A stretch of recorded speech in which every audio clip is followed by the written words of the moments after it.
ए वर्ष city entrance exam दब जोटा सर्टिफाइड टीचर जो मानकर एंट्रांस एग्जाम दबार अच्छी से सिलेबस कौन रते मार्क कौन रपूर्ण डिटेल्स तुमको कहबी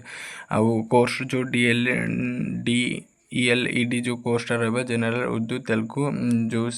तुम एंट्रांस एग्जाम रे जोटा एडमिशन हम यहाँ दुईटा सेक्शन हम से दुईटा सेक्शन कौनटा फास्ट सेक्शनटा रोचे कि 90 मार्क आउ 30 मार्क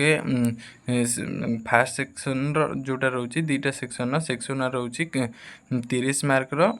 टोटालटा हूँ 90 मार्क फास्ट सेक्शन हूँ 30 मार्क आई 30 मार्क 30टा क्वेश्चन दिहब 30टा क्वेश्चन सब जानी मुझे जानूँ तुमको कौन सिलेबस रोचे तो मुझे देखेदेवी आ टॉपिक वाइज कौन रोचे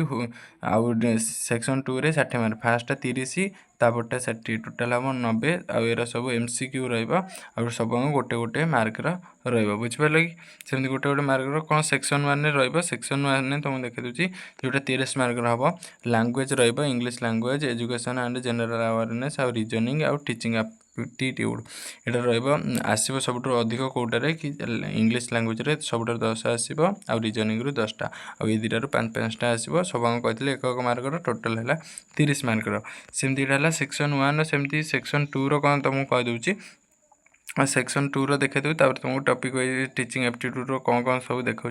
सेक्शन 2 रो आसो ओडिया तुम आ भर जहाँ सिलेक्ट कर तेलुगु कि ओडिया कि उर्दू जहाँ भी सिलेक्ट कर यहाँ 15 मार्क 15 मार्क रहा 15टा क्वेश्चन आसो सब गोटे गोटे एरा सब 15 रही सेठारे केवल 10 5 आउ मैथमेटिक्स रही 15टा सोशल साइंस आउ साइंस सोशल साइंस गोटे है सामाजिक यहाँ साइंसटा केवल नॉर्मल साइंस जोटा से 15टा एथुरु 15 ये पाखापाखि प्राय सामान ये आसो 60टा से 30 मार्क ये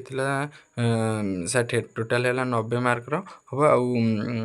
90टा क्वेश्चन आसो 90 मार्क ही हम आउ सेक्शन 2टा यहाँ रहा व्यवस्था नहीं तुम देखे दूसरी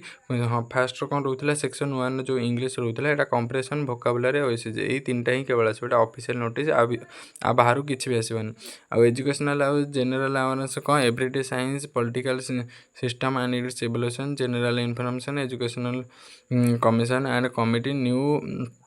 एजुकेशनल ऑर्गेनाइजेशन इतक भितर आसो ये सब पढ़ मिसिकी तुम सिटी एग्जाम जदि एंट्रांस ये वर्ष क्वालिफाई करने को चाहो भल कॉलेज एडमिशन रीजनिंग रे केवल लॉजिकल एनालिटिकल रीजनिंग आसो और टीचिंग एप्टीट्यूड रे सॉल्विंग प्रॉब्लम जदि चाहिए गोटे स्क्रीनशॉट नहीं पार managing classroom and learning learners इतक सब आसो कौन टीचिंग ये issue related to teaching learning strategies इतक सब आसो सेक्शन 1 सेक्शन 2 रे कौन आसो सिलेबस टॉपिक वाइज तुमको कहीदे सेक्शन 2 रे फास्ट कहीदे ओडिया तुम जहाँ भी थी ध्वनि शब्द पार्ट्स ऑफ स्पीच जोटा noun adjective verb derivation of word जो तुम ओडिया कि तेलुगु कि सांताली कि उर्दू जहाँ भी सिलेक्ट कर भर यहाँ सब आसो ओडिया ग्रामर आउर कौन मैथमेटिक्स जहाँ ये जो कॉम्पिटिटिव वाला रोचे से सब HCF LCF square root square percentage and application profit and loss simple interest compound ratio proportion linear algebraic and their solution set its elements basic geometry of triangles quadrilateral and circles सेमती social science रे कौन रोचे social science दुईटा कह दूसरी जो दुईटा रोचे 15 मार्क सेमती स्टोन एज वैदिक एज जोटा सामाजिक मेडिवल एज ये सब रोचे आउ stages of freedom movement in India Indian constitution governance system in India climate and atmosphere preservation natural resources and environmental यहाँ साइंस कौन रोचे जोटा कहले साइंस नॉर्मल साइंस यहाँ माइक्रोबायोलॉजी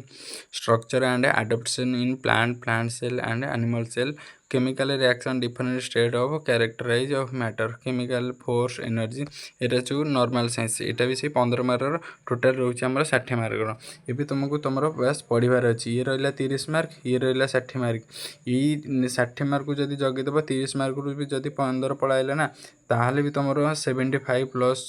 स्कोर हो आउ 90 ରୁ 75 बहुत भल सेफ स्कोर रही तुम जेनेल जदि एससी एसटी रही तो 60 ऊपर को भी आनले किसी कथा नहीं आउ जदि भी किसी डाउट रोचे ताहले कमेंट कर ताहले रोचु जय जगन्नाथ आउ नेक्स्ट का वीडियो आने कमेंट करी कह।